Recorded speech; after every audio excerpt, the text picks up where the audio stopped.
Hola, ¿qué tal? Apreciadas y apreciados estudiantes, sean bienvenidos a este encuentro síncrono de nuestra unidad curricular Teoría de la Opinión Pública. Por aquí les saluda el profesor César Augusto Díaz y hoy vamos a estar conversando un poco acerca de la unidad 3 y unidad 4 que tiene que ver con los líderes de opinión pública. ¿Qué son los líderes de opinión pública? ¿Qué es este concepto como tal?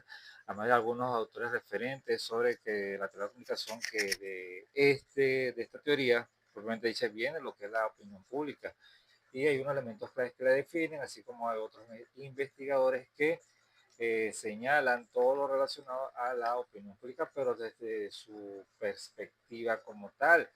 Esto forma parte, bueno, de lo que es nuestra segundo encuentro síncrono. Vamos a hablar un poquito acerca de la teoría de la acción comunicativa de Yuval Harari, que es uno de los referentes teóricos sobre la teoría de la acción comunicativa. De hecho, hay un cuadro que explica lo que es la acción comunicativa, como una teoría, y también tiene que ver con uno de los autores que es comúnmente citado en lo que es la opinión pública. Es un referente, no voy a decir secundario, pero que viene a aportar, a complementar muchas cosas que dicen otros autores como Neoli Newman, Luhmann, Arendt, el propio Habermas.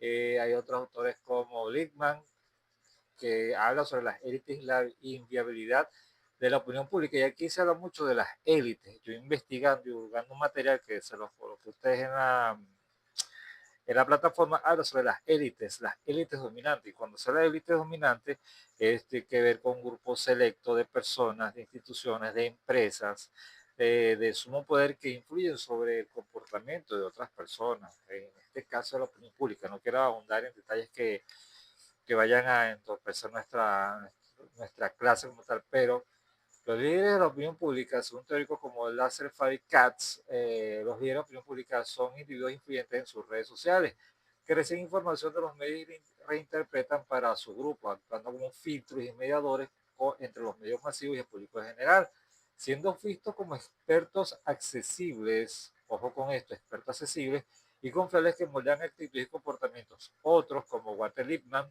veían a las élites como los verdaderos líderes influyentes, mientras que teóricos más modernos conectan más este rol con los actuales influencers digitales. Fíjense que aquí hay como tres variantes, disculpen, la Axel Firecat, lo que dice Lehman y otras personas que no son los influencers digitales, pero es que nosotros como periodistas, al pulsar una opinión en el ejercicio no, el ejercicio periodístico como tal, siempre hay personas que influyen sobre un determinado grupo. Si hablamos, por ejemplo, hablamos del caso de Bad Bunny, por ejemplo, y su polémica por cantar en el show de medio de entretiempo del Super Bowl del año que viene en la NFL de Estados Unidos, hay opiniones encontradas, pero hay opiniones muy válidas para un cierto sector y para otras no, y viceversa, es que ahí dice personas que autorizadas con gran conocimiento en la música, en el espectáculo e inciden en la opinión pública en muchas personas, en la masa como tal, que están en desacuerdo y otros que sí defienden a la postura de que a la participación, mejor dicho, de que Bad Bunny esté en el Super Bowl. Entonces eso moldea la opinión de las personas que conocen este tema, otros que no la conocen mucho y otros que simplemente la desconocen y eso voy a explicar un poco más abajo en la teoría de la acción comunicativa con este cuadro de Yuval Habermas de su obra Teoría de la acción comunicativa del año 1981. Entonces, fíjense que los dos autores mencionados, Lasser Faricat, dicen que los líderes influyen en las redes sociales. Cuando digo redes sociales, no por Instagram, WhatsApp, no, en sus redes sociales como tal, en su entorno, y por su conocimiento, por su bagaje, por su experiencia, por su postura económica, por decirlo así, que permite, no postura económica, por su posición económica que permite fijar una postura sobre un tema como tal. Entonces, autores referentes en la teoría de la comunicación, que es la que nos ayuda a entender todo esto, y esto fue la unidad curricular que ustedes vieron al inicio de su etapa de formación aquí en la Universidad Bicentenaria de Aragua. Paula Cefar y Elliot Katz son figuras claves en la teoría de la comunicación, conocidos por desarrollar la teoría del flujo de comunicación en dos pasos o doble flujo. Y por su libro seminal Influencia Personal del año 1955, que postula que los medios masivos no influyen directamente en las masas, sino a través de líderes de opinión quienes filtran y transmiten los mensajes a sus grupos sociales, cambiando el foco de los efectos poderosos de los medios a un modelo más matizado de efectos limitados. Piensa cuando el líder, el activista, el líder religioso por los derechos humanos, los derechos civiles de la población negra o afrodescendiente, Martin Luther King dijo, I have a dream, tengo un sueño, eh, marcó una pauta, una época como tal. Frases memorables y líderes memorables, por ejemplo, Fidel Castro cuando dijo la historia me absolverá, o Martin Luther King, I have a dream, tengo un sueño, es un contexto indicado, un contexto exacto, un contexto histórico, político, social, cultural, como ustedes quieran verlo, donde esos líderes influyentes en una población mencionaron un discurso, una célebre frase, pero es que esa frase no se quedó ahí eh, a través de los medios de comunicación, la radio, la prensa, la televisión escrita, sino que personas inmediatamente comenzaron a opinar acerca sobre esa frase y eso aumenta más la posición de la opinión. Es decir, una persona que escuchó a Martin Luther King, por ejemplo, comienza a interpretar, comienza a promover, a tomar una postura filosófica en torno a esa situación, en torno a esa frase, y eso va a generar un contenido más en la opinión pública. Y cuando nosotros los periodistas pulsamos esa opinión, las personas van a tener una cosmovisión, van a tener una gama mucho más amplia acerca de ese tema.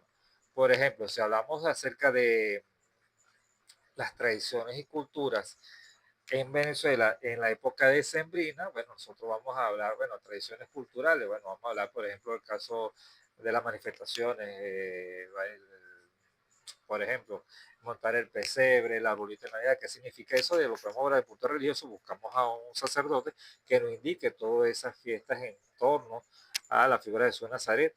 Pero si vamos a la gastronomía, buscamos a las personas más connotadas, las personas o a un familiar de larga trayectoria en torno que nos explique sobre la preparación de la yaca, el pernil, pan de jamón, etcétera. Entonces, nosotros nos damos un referente histórico y eso nos alimenta a nosotros y tener una opinión mucho más amplia acerca sobre esos temas de Navidad. Un ejemplo sencillo, pero que eso se traslada a lo que son ejemplos más complejos de entender. Por ejemplo, lo que está pasando en situación con el gobierno de Donald Trump y el de Nicolás Maduro sobre la incautación de petróleo, el cierre a las costas venezolanas frente al Mar Caribe, y como ayer todo el mundo a la expectativa, muchos influencers digitales ya están promoviendo o informando o alertando o visualizando una posible guerra o invasión a Venezuela. Resulta que cuando yo mismo consulté a las 10, 11 de la noche por redes sociales la locución anual del presidente Donald Trump de fin de año, no mencionó para nada a Venezuela, habló sobre temas migratorios sobre todo. Entonces ahí cambia la retórica, las personas comienzan a tener otra opinión, comienzan a jugar, a buscar información relevante y se comienza a tener otra matiz de opinión, matiz, no matriz, otra matiz de opinión es pensar que quizás habría dicho Donald Trump, eh, se dirá que hay una invasión, ojalá que no lo haya, ¿no? Independientemente de las cuestiones políticas que no se paren, pero eso sería perjudicial para el país. Pero entonces, los medios de comunicación comienzan a tratar otra agenda informativa como tal. Entonces, es importante cómo los líderes de opinión influyen, que son líderes políticos, influyen en la opinión de las personas de manera positiva o negativa. Yo he colocado un ejemplo sobre cómo la masificación de los medios de comunicación ha hecho que no solo los medios de comunicación, son las personas que están detrás de los medios de comunicación, han hecho mella en una parte de la población. Fíjense que lo que pasó en el año 1994 en Ruanda, donde hubo una masacre hacia un pueblo como tal, y eso fue alentado por los medios de comunicación, por un medio de comunicación como tal, de una masacre de una secta religiosa a otra. Entonces, fíjense algo, elementos claves en la opinión pública, tal el rol y la característica. En la opinión pública, el rol no es público, no es el público el directamente influenciado por los medios, sino los líderes de opinión. Es decir, el medio de comunicación es el canal donde transita la información. Solamente pasa por ahí. Son los líderes que, opinión, que formulan, hacen, colocan una postura sobre un tema y son los medios de comunicación los que propagan esa información como tal y son las personas las que se enteran. Es decir, falta que alguien coloque un mensaje en X, es retuiteado, se viraliza como tal. Por ejemplo, lo que estos cantantes de reggaetón, lo que ellos dicen se viraliza. No es que el medio los viraliza, son ellos por su contenido, por su postura, y es por eso lo peligroso de las redes sociales como tal. ¿Por qué? Porque después que se diga, y esto es cosa que de ustedes, que se dé un mensaje como tal, para bien o para mal, es difícil recoger el agua después de ser derramada. Entonces hay que tener, son las consecuencias, que ese es mi punto de vista legal, social, moral, que deben tener los comunicadores sociales al emitir algún juicio de opinión.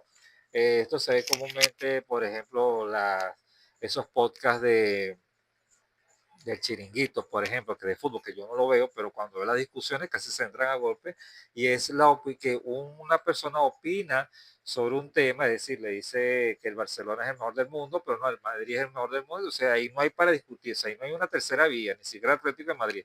Entonces, ahí se pierde un poco la postura del periodista eh, en torno a un tema tan árido como es el fútbol, que es parte de la vida del venezolano, o lo que está pasando, o lo que pasó recientemente entre Salvador Pérez y Fernando Realza, cuando Fernando Realza, conocido locutor, narrador, comentarista deportivo de más de 30 años de trayectoria, yo lo vengo escuchando desde el Mundial de 1994, USA 94, por Venevisión, una persona, un periodista muy versátil y que es caraquista y trabaja para el circuito de Caracas y da una crítica contundente a la situación de los Leones de Caracas, no de los jugadores, sino de la gerencia, y viene Salvador Pérez a decir que, bueno, que quién es él, que él no lo conoce. Entonces, ahí se formó una diatriba, una guerra de opinión entre las personas, los periodistas, que a los cuales yo me sumo humildemente, que conoce a Fernando Realza y que respeta su trayectoria, pero que se respeta también a Salvador Pérez su trayectoria como jugador, pero hay esto. Y hasta ahora no ha habido una respuesta de parte, derecho a réplica del capitán de la selección de Venezuela en el béisbol. Entonces, esos líderes al formar, al emitir una opinión, repercute directamente en las personas. Fíjense que Walter Lippmann en su obra bueno, las características, personas accesibles, gregarias con gran contacto con información externa y buena comunicación que filtran y transmitan los mensajes mediáticos a sus círculos sociales. Es decir, personas que tienen conocimiento de la información, conocen la fuente y transmiten esa información y crean esa área de influencia como tal. No son personas, pero lamentablemente siento que personas que mienten, que no son dignos de confiar, comunicacionalmente hablando, y bueno, se presentan muchas series con lo de fake news y todo eso. Y ahora con esta tecnología de inteligencia artificial, con los deepfakes, hay que tener muchísimo cuidado. Walter Lippmann, en su obra Opinión Pública del año 1922, argumentó que la democracia es inviable si se basa en una opinión pública masiva, ya que los ciudadanos están poco informados y el mundo es demasiado complejo. Esto lo dijo Lippmann en el año 1922, hace poco más de 100 años. Propone que la gestión debe recaer en élites especializadas que interpretan la realidad para el público, lo cual a través de la elección de esas élites se influye directamente, indirectamente en la política, creando un sistema de democracia representativa, elitista, mediada por pseudoentornos y estereotipos que los medios construyen. Yo investigué, aparte de que me salga un poco de cámara, lo de esos pseudoentornos. Y son los ciudadanos, es crear un entorno según su criterio, lo que ellos piensan, un entorno a su alrededor que sea complaciente, que sea cómodo. Entonces eso puede dibujar, puede trastocar, sacar un poco en contexto lo que es la opinión pública. Y si bien es cierto que de 1922 a 2022, 100 años, han sido casi 103 años, o 103 años, ¿el mundo ha cambiado? Sí, muchísimo, sobre todo desde pandemia para acá, pero lo que dice Lehman, o lo que dijo Lehman en su obra Opinión Pública, aún se mantiene en contexto, se mantiene real, a pesar de alguna diferencia, algunas actualizaciones de contexto, por ejemplo, el uso de las redes sociales, el tema de la hiperconectividad, el tema de los deepfakes y fake news, que sobre todo los deepfakes que han sido muy problemáticos por su manera de ser, han hecho mella en lo que es la participación de los ciudadanos en la opinión pública. Fíjense que aquí hay dos funciones, dos elementos importantes, el rol y los líderes. Para el INMA, los ciudadanos comunes están poco informados y el mundo es demasiado complejo para que todos tengan una opinión informada. Es decir, desconocemos un tema, nos dicen cualquier cosa, lo creemos y lo opinamos y lo repetimos. ¿Ok? Los líderes, que son los gobiernos de élite, son los que deben liderar, ya que poseen el conocimiento, mientras el público influye en quienes llegan al poder, en quienes llegan al poder, no en las políticas detalladas. Entonces, esto tiene que ver, estoy algo choco con eso, porque tenemos, aquí no hay como un pensamiento único, es decir, o hay un pensamiento único, no hay una claridad o un pensamiento distinto a una política de Estado como tal. Esto se refiere desde la época ya comenzando los problemas con la Segunda Guerra Mundial, ya saliendo de la Segunda Guerra, la Primera Guerra, entrando a la Segunda Guerra Mundial, y por eso es que gira el pensamiento único con el tema, con el libro, famoso libro My Camp, Mi Lucha, que permite enamorar a buena parte de esa Alemania, pero en ese nacionalismo, nacionalsocialismo de Hitler. Sin embargo, para efectos de la semiología era otra cosa, ¿ok? Eh, Voy a tratar de colocar un material de Umberto Eco, conocido semiólogo italiano que ya falleció casi a los 100 años eh, de edad. Él analiza muy bien esta parte de lo que es la semiótica en el discurso como tal. Entonces, fíjense que a Jordi Pena, analista de perspectiva teórica, él dice que hay otros autores como Habermas, Arendt, Luhmann, Elisabeth Newell-Neumann, disculpen todos nombres alemanes por su pronunciación, integrando visiones más sociológicas y críticas sobre el espacio público y la influencia. Cuando digo sociológica, desde el punto de vista de la comunidad como tal, y crítica es el aporte que ellos hacen, no crítica por criticar, mira, esto está pasando mal por esta razón, y por eso colocamos, proponemos esta situación. Dice que Habermas, ya casi para finalizar, en su obra del año 1981, Habermas todavía está vivo, tiene 96 años de edad, Jürgen Habermas, alemán, viene de esa crianza de la Escuela Crítica de Frankfurt, de esa camada que fue formada por esos intelectuales en el año 1936 por ahí, eh, en plena guerra, Segunda Guerra Mundial. Harman, del año 81, de su obra Teoría de la Acción Comunicativa, explica lo siguiente.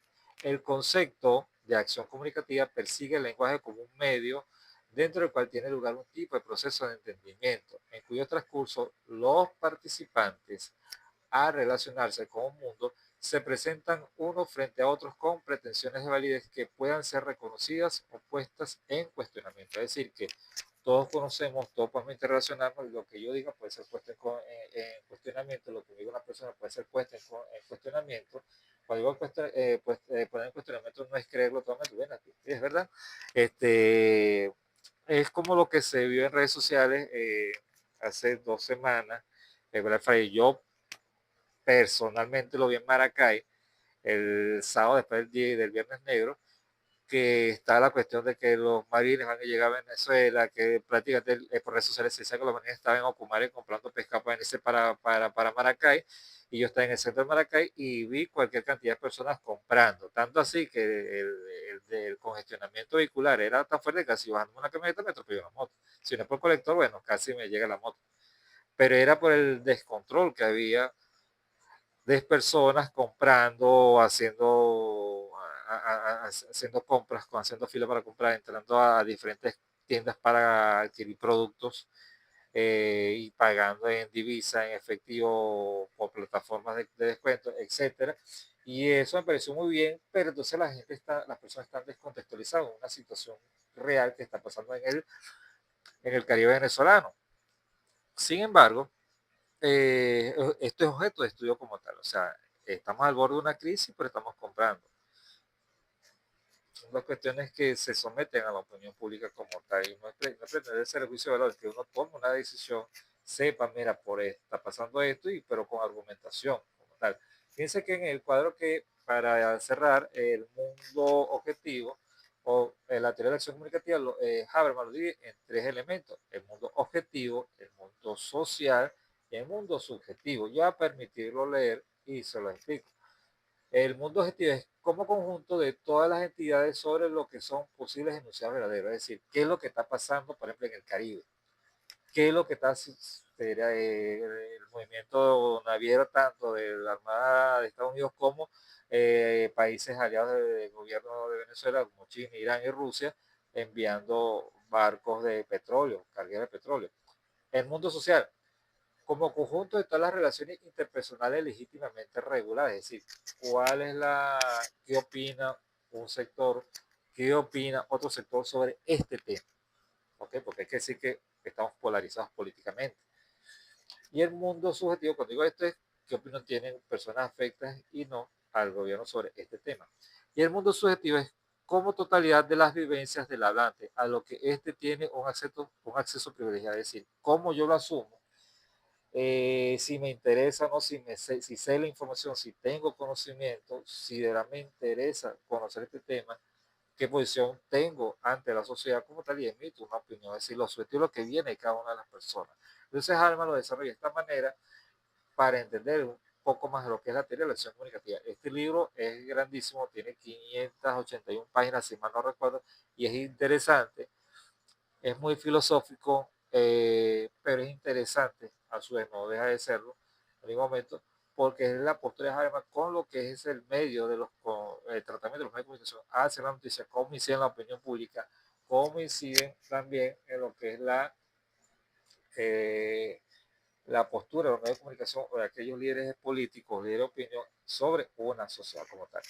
Bien, gracias por estar presentes aquí en este encuentro síncrono, aquí en nuestra plataforma de la Universidad Bicentenaria de Aragua. Para que les hablo el profesor César Estudios y nos vemos en una siguiente oportunidad. Se les quiere.